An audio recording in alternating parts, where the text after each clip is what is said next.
ভারতের উত্তরপ্রদেশের সাম্ভালে মুঘল আমলের একটি মসজিদকে ঘিরে ব্যাপক উত্তেজনা দেখা দিয়েছে। উক্ত মসজিদটি যেখানে তৈরি করা হয়েছে সেখানে আগে মন্দির ছিল এমন দাবি করে আদালতের দ্বারস্থ হয়েছিলেন কয়েকজন হিন্দুত্ববাদী।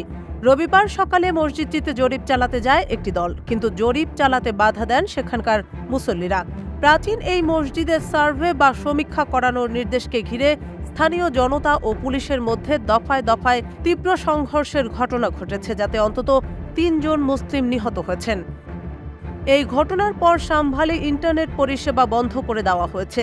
একদিনের জন্য বন্ধ ঘোষণা করা হয়েছে দ্বাদশ শ্রেণী পর্যন্ত সেখানকার সকল স্কুল। ভারতীয় বার্তা সংস্থা পিটিআই এর বরাত দিয়ে ২৫ নভেম্বর সোমবার এক প্রতিবেদনে এই তথ্য জানিয়েছে সংবাদ মাধ্যম দ্য হিন্দু। সংবাদ মাধ্যমটি জানিয়েছে, উত্তরপ্রদেশের সাম্ভালে মুঘল আমলের প্রাচীন মসজিদটিতে স্থানীয় জনতা ও পুলিশের মধ্যে রবিবার দফায় দফায় তীব্র সংঘর্ষের ঘটনায় অন্তত ৩ জন নিহত হয়েছেন। সহিংসতায় আহত হয়েছেন কমপক্ষে ৩০ জন পুলিশ সদস্য। ঘটনার পর গোটা এলাকায় তীব্র সাম্প্রদায়িক উত্তেজনাও ছড়িয়ে পড়েছে বলে জানা গেছে। শহরের যে মসজিদটিকে ঘিরে এই বিরোধ দেখা দিয়েছে সেটি শাহী জামে মসজিদ নামে পরিচিত। রবিবারের ওই সংঘর্ষের সময় বিক্ষোভকারীরা যানবাহনে অগ্নিসংযোগ করে এবং পুলিশকে লক্ষ্য করে পাথর ছুঁড়ে মারে। অন্যদিকে বিক্ষুব্ধ জনতাকে ছত্রভঙ্গ করতে কাঁদানে গ্যাস নিক্ষেপের পাশাপাশি লাঠিচার্জও করে পুলিশ। মোরাদাবাদের বিভাগীয় কমিশনার অঞ্জনেয়া কুমার সিং জানিয়েছেন, দুর্বৃত্তরা গুলি চালিয়েছিল। পুলিশ সুপারের পিআরওর পায়ে গুলি লেগেছে। পুলিশ সার্কেল অফিসার পেলেটের আঘাতে আহত হয়েছেন এবং সহিংসতায় ১৫ থেকে ২০ জন নিরাপত্তা কর্মী আহত হয়েছেন।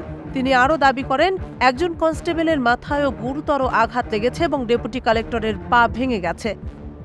দ্য হিন্দু বলছে, সংঘর্ষের এই ঘটনার পর সাম্ভাল তহসিলে ইন্টারনেট পরিষেবা ২৪ ঘন্টার জন্য স্থগিত করে দেওয়া হয়েছে এবং জেলা প্রশাসন ২৫ নভেম্বর দ্বাদশ শ্রেণী পর্যন্ত সমস্ত ছাত্রদের জন্য শিক্ষা প্রতিষ্ঠান ছুটি ঘোষণা করেছে। এদিকে হিন্দু মন্দির ভেঙে এই মসজিদটি নির্মাণ করা হয়েছিল বলে যে দাবি করা হচ্ছে সেটাকে কেন্দ্র করে হিন্দু ও মুসলিম গোষ্ঠীগুলোর মধ্যে আদালতে আইনি লড়াইও চলছে দীর্ঘদিন ধরে। সম্প্রতি আদালত ওই মসজিদ প্রাঙ্গণে সার্ভে করানোর নির্দেশ দেওয়ার পর থেকেই নতুন করে উত্তেজনা ছড়ায়। ওই মসজিদ ভবনটিতে আগে কোনো হিন্দু মন্দিরের অস্তিত্ব ছিল কিনা সেটা যাচাই করে দেখার জন্যই এই সার্ভের নির্দেশ দেওয়া হয়েছিল।